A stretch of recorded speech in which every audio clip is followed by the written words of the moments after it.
तो गाइज़ आज की हमारी ट्रिप है अजमेर जंक्शन से फुलेरा जंक्शन की, जिसके लिए हम जाएंगे 12-182 दयोदय एक्सप्रेस में बैठकर, जो अजमेर से जबलपुर जाती है, जिसका 3:20 पर यहाँ से रवाना होने का टाइम है।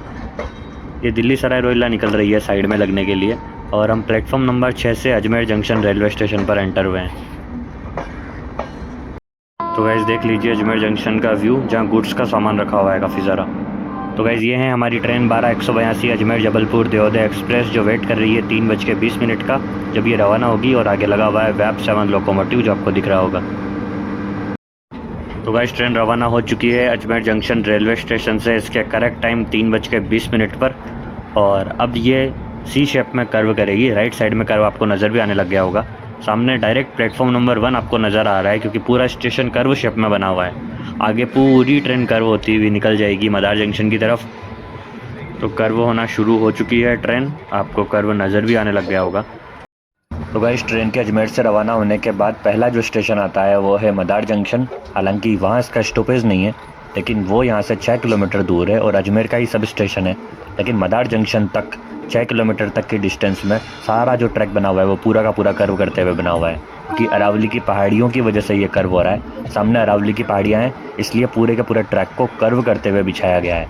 इसलिए अब जो आपको व्यू देखने को मिलेंगे मदार जंक्शन तक, वो सारे कर्व वाले देखने के लिए मिलेंगे। तो सामने वैप 7 लगा हुआ है, जो आपको दिख भी रहा है। और ट्रेन अब मेन लाइन पे मिल रही है लूप लाइन से। तो आपको पीछे से भी व्यू दिखाता हूँ। ये देखो पीछे से पूरी ट्रेन कर्व करती हुई अजमेर से निकलती हुई आपको दिख रही है। तो गाइस कर्व करती हुई ट्रेन और पीछे अरावली की पहाड़ियाँ आपको दिख रही होगी। ये अजमेर का तारागढ़ दुर्ग है, जो पीछे पहाड़ी बनी हुई है उसी पर तारागढ़ बना हुआ है, जो अजमेर रेलवे स्टेशन से क्लियर नज़र आता है।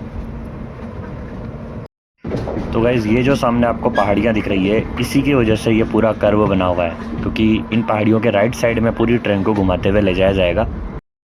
तो दूसरे गेट से आपको व्यू दिखा रहा हूँ। ये सामने वाली पहाड़ियों की वजह से ही ये पूरा कर्व होता है अजमेर से मदार के बीच में।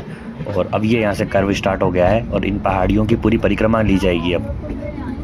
तो आप देख सकते हो लगातार राइट साइड में कर्व करने से ये अब पहाड़ियों के साइड में चली गई है। और आगे वैप 7 आपको दिख रहा है क्लियर कट। और अब ये एकदम राइट साइड में चली जाएगी जहाँ पहाड़ियाँ नहीं है, और वापस लेफ़्ट साइड घूम के आगे मदार की तरफ जाएगी। तो ये पीछे से व्यू देख लीजिए, ट्रेन अभी तक कर्व कर रही है और इधर भी वैप 7 खड़ा हुआ है। तो गाइज़ वैसे राजस्थान में 6 किलोमीटर तक लगातार कर्व होना बहुत विरले ही मिलेगा देखने को। तो चूँकि हम आगे की तरफ बैठे हुए हैं, इसलिए आपको पूरी की पूरी ट्रेन कर्व करती हुई पीछे की साइड से नज़र आ रही होगी। और ये आगे का हिस्सा अभी तक ट्रेन राइट साइड में कर्व कर रही है। तो गाइस देखो कर्व करती हुई ट्रेन और पीछे तारागढ़ की पहाड़ियाँ बहुत दूर चली गई है, मतलब हम अजमेर से काफ़ी बाहर की तरफ आ गए हैं। तो गाइस देखिए लगातार राइट साइड में कर्व करने से जो लेफ़्ट साइड में आपको पहाड़ियाँ नज़र आ रही थी वो पीछे छूट चुकी है। और अभी तक ट्रेन की स्पीड बढ़ी नहीं है, क्योंकि कर्व पे ट्रेन की स्पीड को स्लो करके चलना पड़ता है। अब सीधे होने की वजह से अब ये स्पीड बढ़ाएगी यहाँ से, और फिर आएगा मदार जंक्शन रेलवे स्टेशन। तो गाइस ट्रेन ने स्पीड पकड़ ली है, एकदम तेज़ स्पीड के साथ ट्रेन आगे बढ़ रही है। और अब ये अभी अजमेर में ही है, क्योंकि अभी मदार जंक्शन आया नहीं है। मदार जंक्शन निकलने के बाद फाइनल अजमेर से हम बाहर की तरफ निकल जाते हैं। तो गाइस ये मदार वाला ओवरब्रिज हमें दिख रहा है, इसका मतलब है ट्रेन मदार जंक्शन के एकदम पास में है। और आगे कर्व के बाद आपको नज़र भी आने लग जाएगा रेलवे स्टेशन मदार जंक्शन। ये मदार जंक्शन इसलिए जंक्शन है क्योंकि यहाँ से पुष्कर की लाइन और जयपुर की लाइन अलग हो जाती है। लेफ़्ट साइड वाली लाइन पुष्कर चली जाती है और सीधे हम जयपुर की तरफ चले जाएंगे। अब तो मेड़ता पुष्कर रेल लाइन का काम भी चल रहा है, इसलिए जोधपुर से अजमेर बहुत जल्दी कनेक्ट हो जाएगा आपस में। तो गाइस ट्रेन ने पकड़ ली है स्पीड और 130 किलोमीटर प्रति घंटे की रफ्तार से ट्रेन स्किप करने जा रही है रेलवे स्टेशन मदार जंक्शन को। ये लेफ़्ट साइड में लूप लाइन है और सामने आ रहा है मदार जंक्शन रेलवे स्टेशन, जिसको ये स्किप करेगी। तो ये देखो मदार जंक्शन का बोर्ड, और इसको स्किप करती हुई 130 किलोमीटर प्रति घंटे की स्पीड से ट्रेन। लूप लाइन पर ICF कोच की एक ट्रेन भी खड़ी हुई है, हालांकि ये अभी चालू नहीं है, बंद है। तो गैस मदार को पीछे छोड़ने के बाद अब ट्रेन बढ़ रही है इसके पहले स्टॉपेज की तरफ, और मेन लाइन से ये लूप लाइन की तरफ आती हुई आपको नज़र आ रही होगी। तो ट्रेन का अजमेर से निकलने के बाद पहला स्टॉपेज आ रहा है, और वो स्टॉपेज है किशनगढ़। तो अजमेर से महज 25 किलोमीटर की डिस्टेंस पर स्थित है और ये किशनगढ़ का रेलवे स्टेशन अभी रिनोवेशन होकर नया बना है। पहले यहाँ पे किशनगढ़ का स्टेशन था ही नहीं। आज से 5-7 साल पहले किशनगढ़ का रेलवे स्टेशन ओल्ड सिटी में हुआ करता था।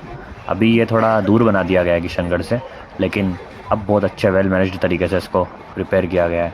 तो ये Kishangarh railway station platform number 1 आपको नज़र आ रहा होगा और हम ट्रेन में आगे की तरफ बैठे हुए हैं, इसलिए ये हमें पूरा स्टेशन दिखाते हुए आगे जाके रोकेगा। तो गाइस ये किशनगढ़ राजस्थान में मार्बल और ग्रेनाइट की इंडस्ट्री में अपना महत्वपूर्ण स्थान रखता है। एक टाइम पर किशनगढ़ कपड़ों के लिए फेमस हुआ करता था, पर अभी तो मार्बल और ग्रेनाइट इंडस्ट्री ने आधिपत्य जमा रखा है पूरे किशनगढ़ के ऊपर। तो गाइस ये लेफ़्ट साइड में आपको किशनगढ़ का एग्ज़िट और एंट्रेंस दोनों का गेट नज़र आएगा और ये लेफ़्ट साइड में गेट था और अब ये सीधी जाके आगे की तरफ रुक जाएगी। 3:20 पर रवाना होने के बाद इस ट्रेन का किशनगढ़ में टाइम है 3:45 का और 2 मिनट का स्टॉपेज है, तो 3:47 पर यहाँ से निकल जाएगी। तो किशनगढ़ निकलने के बाद में ट्रेन बढ़ रही है इसके सेकंड स्टॉपेज की तरफ, जो है फुलेरा जंक्शन। और ये आपको लेफ़्ट साइड में जो लाइन दिख रही है ये है जयपुर जोधपुर की लाइन, जो जयपुर जोधपुर की लाइन को अजमेर वाली लाइन से कनेक्ट करता है फुलेरा जंक्शन। ये भी डबल हो चुकी है, दोहरीकरण का काम यहाँ पूरा हो चुका है और ये वाली लाइन हमारी दोहरीकरण पहले से ही है। और सामने रेलवे स्टेशन आपको नज़र आएगा फुलेरा जंक्शन। तो गाइज़ ये है फुलेरा जंक्शन और गाड़ी बढ़ रही है प्लेटफॉर्म नंबर 3 की तरफ। 99% ये गाड़ी फुलेरा जंक्शन में प्लेटफॉर्म नंबर 3 पर ही रुकती है। तो यहाँ इसके पहुँचने का टाइम है 4:28 का और यहाँ भी इसके 2 मिनट का स्टॉपेज है और 4:30 बजे फिक्स ये ट्रेन यहाँ से रवाना हो जाती है। इसका नेक्स्ट स्टॉपेज जयपुर की तरफ। तो ट्रेन बढ़ रही है प्लेटफॉर्म नंबर 3 की तरफ और आगे आपको रश भी नज़र आ रहा होगा इस ट्रेन में बैठने के लिए। इस ट्रेन में हमेशा से रश ज़्यादा ही रहता है, कभी इसको मैंने खाली नहीं देखा इस ट्रेन को। तो ये आ चुका है फुलेरा जंक्शन और फुलेरा जंक्शन पे भी अभी रिनोवेशन का काम चल रहा है, क्योंकि अमृत भारत योजना में ये चयनित स्टेशन है। तो रश देख सकते हो आप ट्रेन में बैठने के लिए। ये जनरल कोचेज़ जाएंगे पीछे वाले और हम आगे बैठे हुए हैं, इसलिए हम सीधे आगे निकल जाएंगे और एकदम लास्ट एंडिंग पॉइंट पर हमें लेके जाएगा ये। ट्रेन से उतरने के बाद हम आ चुके हैं फुलेरा जंक्शन के ओवरब्रिज पर और ट्रेन रवाना हो चुकी है और इसी के साथ हमारी आज की ट्रिप अजमेर जंक्शन से फुलेरा जंक्शन की कंप्लीट होती है।